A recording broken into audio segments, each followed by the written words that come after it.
15ই August ভারতের স্বাধীনতা দিবস। যেদিন ভোর থেকেই সারা ভারতবর্ষ ত্রিরঙ্গায় সেজে ওঠে। রাজপথে প্যারেড, স্কুল, ক্লাব ও ট্রাফিক সিগন্যালে দেশপ্রেমের গান, কচিকাচাদের সাদা পোশাকের আনন্দ অনুষ্ঠান এদিন যেন ভারতেরই পবিত্র রূপটিকে ফুটিয়ে তোলে। কিন্তু যখন 14ই আগস্ট রাতের শেষে ভোরের আলো ফোটার সাথে সাথে গোটা ভারতবর্ষ জেগে ওঠে স্বাধীনতার আনন্দে, অন্যদিকে ততক্ষণে আমাদের পশ্চিম সীমান্তের প্রতিবেশী দেশের স্বাধীনতা দিবস পালন করা সমাপ্ত। আগে হ্যাঁ, কথা হচ্ছে পাকিস্তানকে নিয়ে।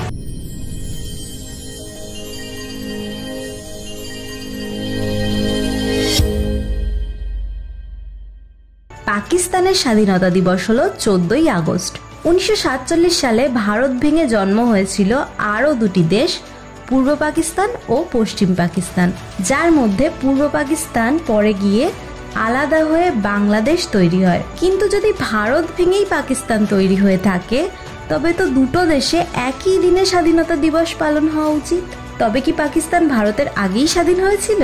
কেন পাকিস্তান 14ই আগস্ট ও ভারত 15ই আগস্ট স্বাধীনতা দিবস পালন করে? চলুন আজকের ভিডিওতে এই সমস্ত প্রশ্নের উত্তর আমরা জেনে নিই। প্রায় 200 বছর ধরে এদেশে রাজত্ব করার পর ইংরেজ দানবরা যখন বুঝলো আর এদেশে থাকা তাদের সম্ভব হবে না, তখন তারা শেষমেশ এই দেশ ছেড়ে যাওয়ার আগে শেষ মারাত্মক কোপটা বসালো, দেশটাকে দুভাগ করে দিল। 1947 সালের ভারতীয় স্বাধীনতা আইনে ইংরেজ সরকার পরিষ্কার জানালো 1947 সালের 15ই আগস্ট থেকে ভারতে দুটি স্বতন্ত্র রাষ্ট্র গড়ে উঠবে, যেগুলি হলো যথাক্রমে ভারত ও পাকিস্তান। তাই এই আইনেও স্পষ্ট বলা আছে ভারত ও পাকিস্তানের একটাই স্বাধীনতা দিবস, যেটা হলো 15ই আগস্ট। পাকিস্তানের তৎকালীন নেতা মোহাম্মদ আলী জিন্না রেডিওতেও 15ই আগস্ট তারিখটিকেই এই মুসলিম দেশটির জন্মদিন ঘোষণা করেছিলেন। এমনকি পাকিস্তানি মুসলিমরা আরও খুশি হয়েছিল, কারণ 1947-এর 15ই আগস্ট সে বছর ছিল রমজান মাসের শেষ শুক্রবার। 1948 সালের জুলাইতে পাকিস্তান যে স্মারক ডাকটিকিট ছাপিয়েছিল, সেখানেও 15ই আগস্টকেই স্বাধীনতা দিবস হিসেবে উল্লেখ করা হয়েছিল। কিন্তু এই বছরেই অর্থাৎ 1948-এর 14ই আগস্ট পাকিস্তান স্বাধীনতা দিবস উদযাপন করে। কি কারণে পাকিস্তান সরকার এই সিদ্ধান্ত নেয়, এই সম্পর্কে আলাদা আলাদা মত রয়েছে।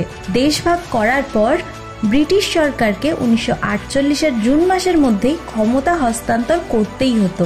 কিন্তু একটি সাংবাদিক সম্মেলনে ব্রিটিশ ভাইসরয় লর্ড মাউন্টব্যাটেন ঘোষণা করেন,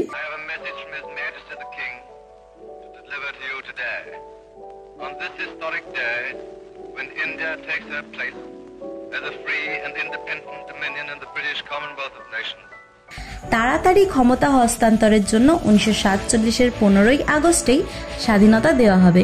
মাউন্টব্যাটেনের পরিকল্পনা অনুযায়ী দুটি দেশই তাদের রাজধানী থেকে স্বাধীনতা ঘোষণা করবে, কিন্তু ভারতের রাজধানী নিউ দিল্লি ও পাকিস্তানের প্রথম রাজধানী করাচি, এই দুটো জায়গাতেই একই সাথে মাউন্টব্যাটেনের থাকা সম্ভব ছিল না।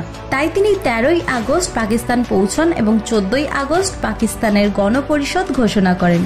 তিনি মোহাম্মদ আলী জিন্নার হাতে ক্ষমতা তুলে দেওয়ার সময় বলেন, আগামীকাল হতে পাকিস্তান রাষ্ট্রের সরকার আপনার হাতে প্রদান করা হলো। অর্থাৎ এখানেও কিন্তু মাউন্টব্যাটেন 15ই আগস্টের কথাই উল্লেখ করেছিলেন।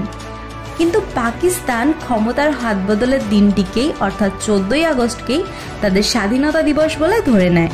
আরও একটি মত অনুযায়ী পাকিস্তানের একদল মন্ত্রী চাইছিলেন ভারতের আগেই স্বাধীনতা দিবস পালন করতে।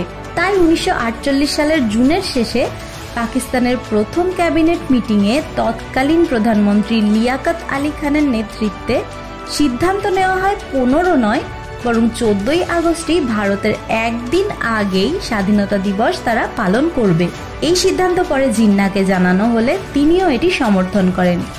আর তারপরই ইতিহাসের রেকর্ড অনুযায়ী নয়, বরং নিজেদের ইচ্ছেতেই পাকিস্তান একরকম জোর করেই ভারতের আগে স্বাধীনতা দিবস পালন করতে শুরু করে।